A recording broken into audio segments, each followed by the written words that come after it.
एक पंडा जो छठी फेल है वो एक IAS PCS के बच्चे का नामकरण कर रहा है।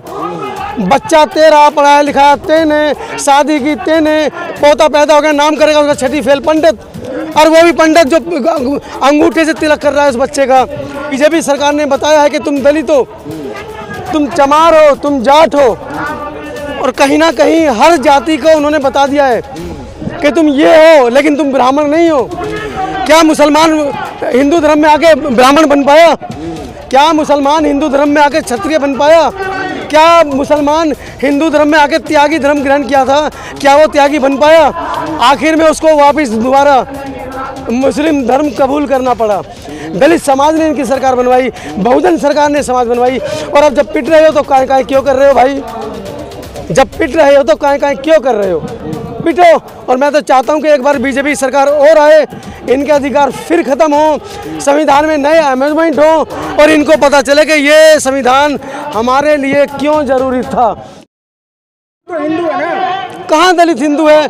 1931-32 में गोलमेज सम्मेलन में अंग्रेजों के सामने बैठकर इन हिंदू नेताओं की पैंट जो धोती पहनते थे डॉक्टर अंबेडकर ने ब्रिटेन में खोली थी जाकर। दलित वर्ग खासकर सर्वहारा वर्ग हिंदू नहीं है। अब आप चद्दर ओढ़ के दूसरे का छाता ओढ़कर घूमते रहो, हम हिंदू हैं, हम हिंदू हैं, हिंदू हैं। हिंदू आपको हिंदू नहीं मानता। अब तो मजबूरी हो गई है कि हिंदू दलित भाई भाई दूसरी जाति कहाँ से आई?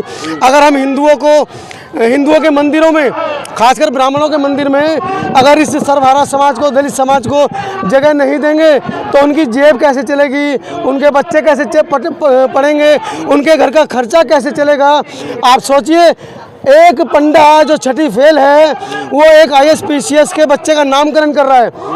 बच्चा तेरा पढ़ाया लिखाया तेने, शादी की तेने, पोता पैदा हो गया, नाम करेगा उसका छठी फेल पंडित। और वो भी पंडित जो अंगूठे से तिलक कर रहा है उस बच्चे का। तो ऐसी क्या व्यवस्था थी भाई? ये वही व्यवस्था थी, जातीय व्यवस्था, जिसकी वजह से इस ब्राह्मणी व्यवस्था को लोग दुत्कारने लगे हैं। अब वर्तमान में जब इनकी पिटाई हुई है, बीजेपी सरकार ने बताया है कि तुम दलित हो, तुम चमार हो, तुम जाट हो, और कहीं ना कहीं हर जाति को उन्होंने बता दिया है कि तुम ये हो लेकिन तुम ब्राह्मण नहीं हो।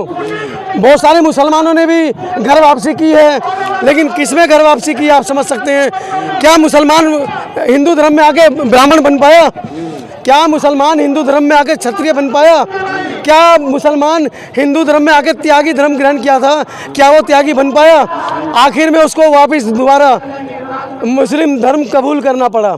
तो ये वो धर्म है जिसके लिए डॉक्टर अंबेडकर कहते थे चतुर्वर्णीय व्यवस्था, कि ये 4 मंजिली इमारत है जिसमें सबसे ऊपर ब्राह्मण है, दूसरे नंबर पर क्षत्रिय है, तीसरे नंबर पर वैश्य है, चौथे नंबर पर शूद्र है। ये वो व्यवस्था है जिसमें वर्ण तो हैं लेकिन सीढ़ी नहीं है। लोग एक दूसरे के कमरे में नहीं जा सकते हैं। इस व्यवस्था को ये व्यवस्था ऐसी थी सीधी, इस व्यवस्था को मनोहर काशीराम साहब ने ऐसे लिटा दिया।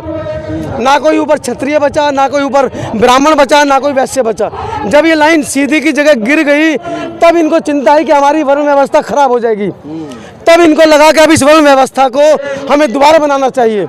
तब इन्होंने सरकार बनाई और आप जैसे लोगों ने इनकी सरकार बनवाई, दलित समाज ने इनकी सरकार बनवाई, बहुजन सरकार ने समाज बनवाई। और अब जब पिट रहे हो तो काहे क्यों कर रहे हो भाई? जब पिट रहे हो तो काहे क्यों कर रहे हो? पिटो। और मैं तो चाहता हूं कि एक बार बीजेपी सरकार और आए, इनके अधिकार फिर खत्म हो, संविधान में नए अमेंडमेंट हो और इनको पता चले कि ये संविधान हमारे लिए क्यों जरूरी था, जिसके लिए आज ये रामलीला ग्राउंड के अंदर बहुजनों के हक मारी को लेकर आज आंदोलन किया जा रहा है।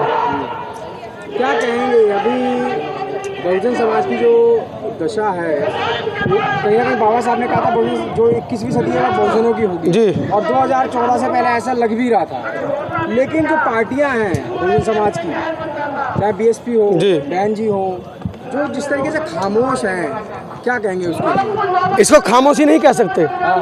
शेर जब शिकार करता है तो 2 कदम पीछे जाता है, फिर वो स्पीड पकड़ता है। इसको हम खामोशी नहीं कहेंगे, इसको आने वाले 2024 का बवंडर कह सकते हैं। आप देखिए जिस तरीके से सारा विपक्ष लामबंद हुआ है। बेशक वो वर्तमान में केंद्र सरकार के खिलाफ नहीं बोल रहा है, क्योंकि उन्हें पता है जो भी बोलेगा वो सीधा अंदर जाएगा, CBI, ID, ED उसके पीछे लग जाएगा। इसीलिए वो खामोश हैं और खामोश होकर अपना काम वो कर रहे हैं। अभी आप देखिए इतना बड़ा संगठन बना है इंडिया के नाम से, उस नाम को इतना मतलब विभत्स करने की कोशिश वर्तमान में केंद्र सरकार कर रही है कि इंडिया नाम के ऊपर ना तो वो केस कर सकते हैं, इंडिया नाम को ना तो वो बदनाम कर सकते हैं। अब देखिए, अब विपक्ष बोल रहा है चक दे इंडिया, इंडिया को चक देंगे। अब आप देखिए कि इंडिया के नाम से इतना खौफ है वर्तमान सरकार में कि एक FIR दर्ज भी इस नाम के ऊपर करवा दी गई है। सर क्या कहेंगे, जंतर मंतर पे इतना बड़ा हुजूम भीम आर्मी का रहा जी, उसके बाद भी आकलन कर रहे हैं कि 2024 में BJP आ सकती है। देखिए भीम आर्मी जिसने इतना बड़ा आंदोलन किया, उसके लिए हम लोगों ने जब चंद्रशेखर जेल नहीं गए थे, हमने 21 मई को पहला आंदोलन किया था। उसके बाद 18 जून को हमने दूसरा आंदोलन किया था जिसमें चंद्रशेखर की माई थी। वो अपने आप में ऐतिहासिक आंदोलन थे। परसों का आंदोलन भी अपने आप में बड़ा ऐतिहासिक रहा है, लेकिन हम उस भीड़ को वोट में कन्वर्ट नहीं कर सकते, क्योंकि उस भीड़ के अंदर 15 से 18 साल के लगभग, अगर 2 लाख की भीड़ का आकलन हम करते हैं तो 50,000 वो बच्चे थे जो 15 से 18 साल के थे, जिनके वोट ही नहीं है। अब जब आपकी वोट नहीं है तो आप कैसे कह रहे हैं हम सरकार बना लेंगे? आप कैसे ये दावा कर लेंगे मात्र 2 लाख आदमी को इकट्ठा करके कि आप उत्तर प्रदेश के अंदर सरकार बना लेंगे, दिल्ली में सरकार बना लेंगे? क्या आपकी रणनीति है? क्या आपका ज़मीनी स्तर पर काम है? आप कह रहे हैं मंडल पर हमारा काम है, बूथ लेवल पर काम है, कहीं दिखे तो सही। बहन जी इतने वर्षों से राजनीति कर रही हैं, उनका बूथ जब पिछले दिनों शून्य हो सकता है तो ये तो नई पार्टी है। इसको खड़ा होने में, बहन जी को खड़ा होने में 35 साल लगे थे, अभी तो इन्होंने चलना सीखा है।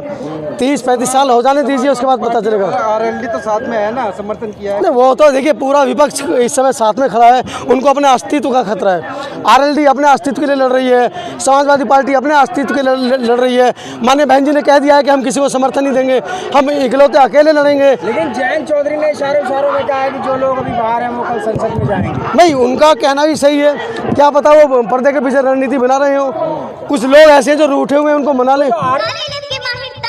सम्राट गुरु राजा साईं जी शक्ति चमत्कार देखे 9 घंटे में, काम की पूरी गारंटी। जब है समाधान तो क्यों हो परेशान, समस्या बताओ समाधान पाओ, 100% गारंटी के साथ हम कहते नहीं करके दिखाते हैं। वशीकरण मुटकरनी एक सच्चाई है, आजमा के देखें। अगर आपका बेटा बेटी भाई बहन पति पत्नी कहने में ना हो तो फोन अवश्य करें, जैसा चाहोगे वैसा पाओगे।